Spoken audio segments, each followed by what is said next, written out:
Greetings, people. It's Paul, Greenshire Homestead. Going to talk to you today about moles. I came out here to get some stuff out of the greenhouse, and I've got some new mole areas here, and I thought I'd shoot a video on how I eliminate moles. I'm not a big proponent of poisoning things. I like to kill things quickly and efficiently, but that you can't do with moles because you can't see them. And you know, there's any number of places they could be here, so I can't kill moles efficiently, so I've got to use poison. You can use spring traps, which will kill them more efficiently, but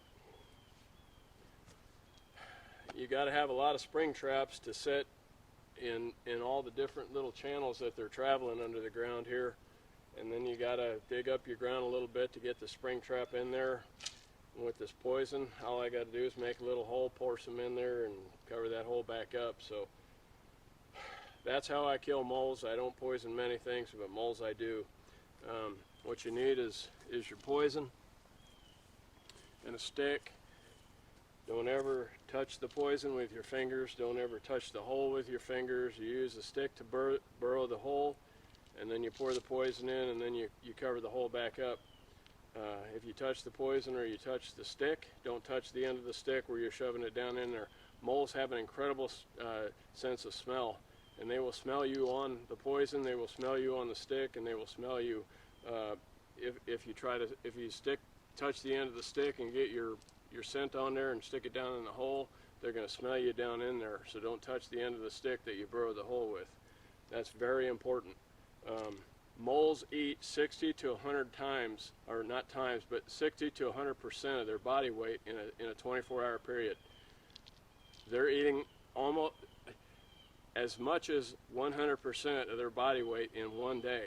They have an incredible appetite. That's why this works well. You got to know your enemy, and I know that moles eat a lot, and so that's why I use the poison. The other thing is you need to know where to put the poison, because I've got a field here where I can see the trails. You may not be able to see that real well in the video. I'm not going to do this today, and that's because the ground's a little hard.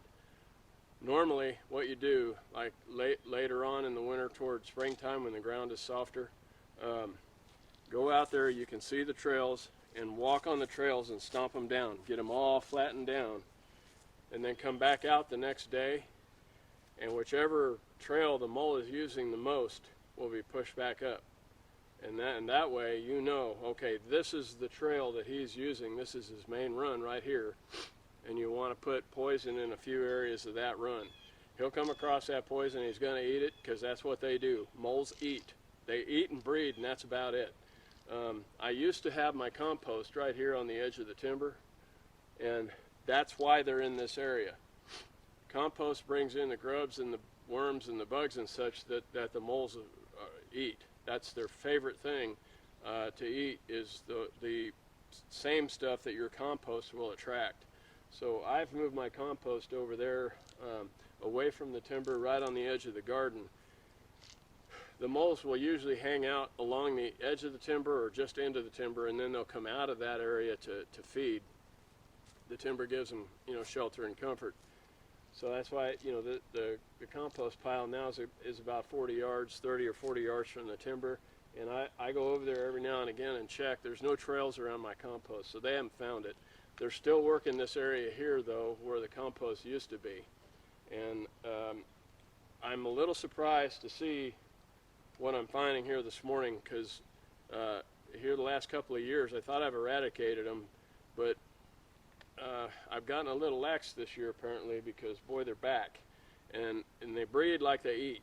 They breed constantly and they eat constantly. So I've got a family here, and today I'm going to be eliminating them. So what you do, let me aim the camera down here a little bit.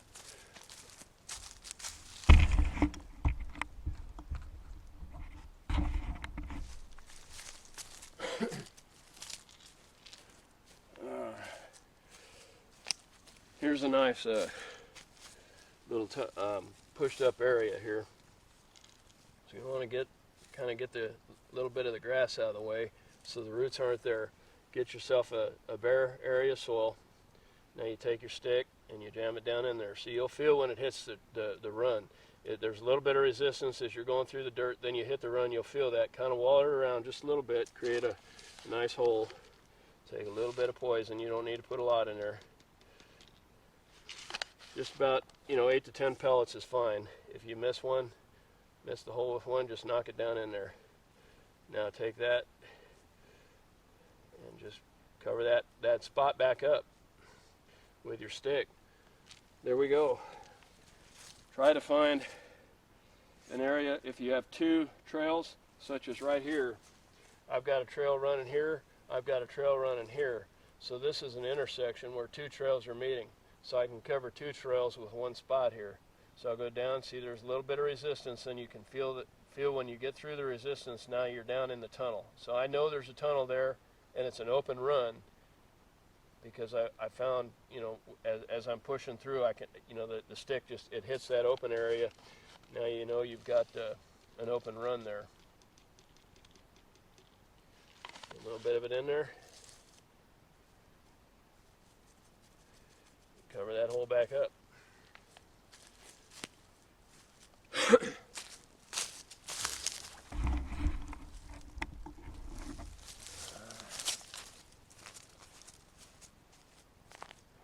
Got another one here. I've actually got 3 trails coming into this mound here.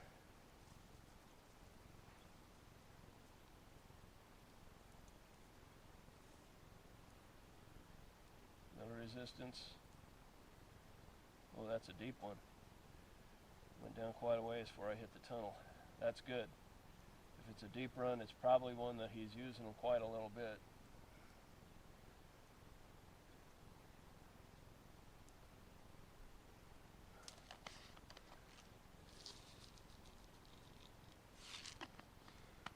Now as I poured that in, because it's a deep run, it bound up a little bit. So I'll take the stick and push the food down in there. There we go. Okay. And I cover it back up. See, I'm not getting any scent down in that hole. And I'm not getting any scent on top of that hole. So,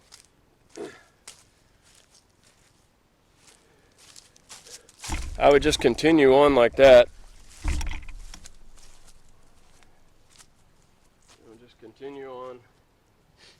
I will go ahead and fill about.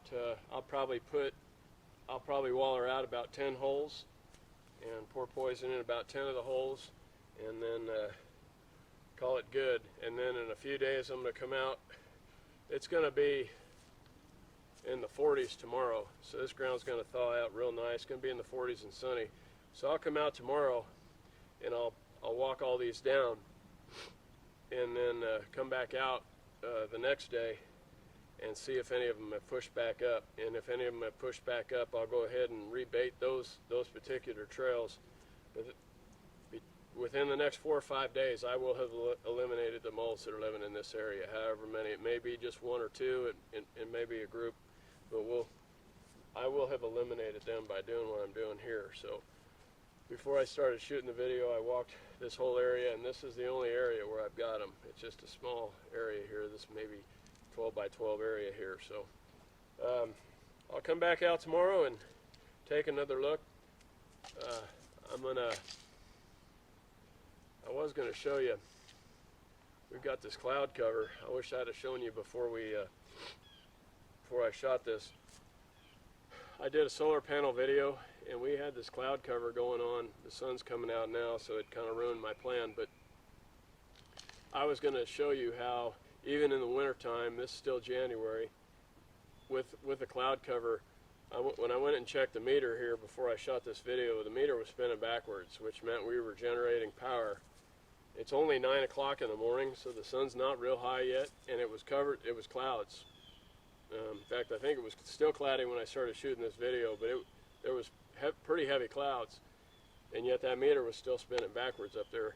It wasn't spinning backwards very fast, but it was spinning backwards, and I was gonna take camera up there and show you that. But That's an example of what I was talking about in my solar panel video. Even though it's wintertime and it's a cloudy day, our meter was still spinning backwards, which meant we were sending power to the grid. So I want to mention that was what was going on this morning. So if you want to watch solar panel video, you'll see what I'm talking about. But that's how I go about eliminating my moles, and I wish you the best of luck with that. It's Paul at Greenshire Homestead. Thanks for watching, and we'll see you next time.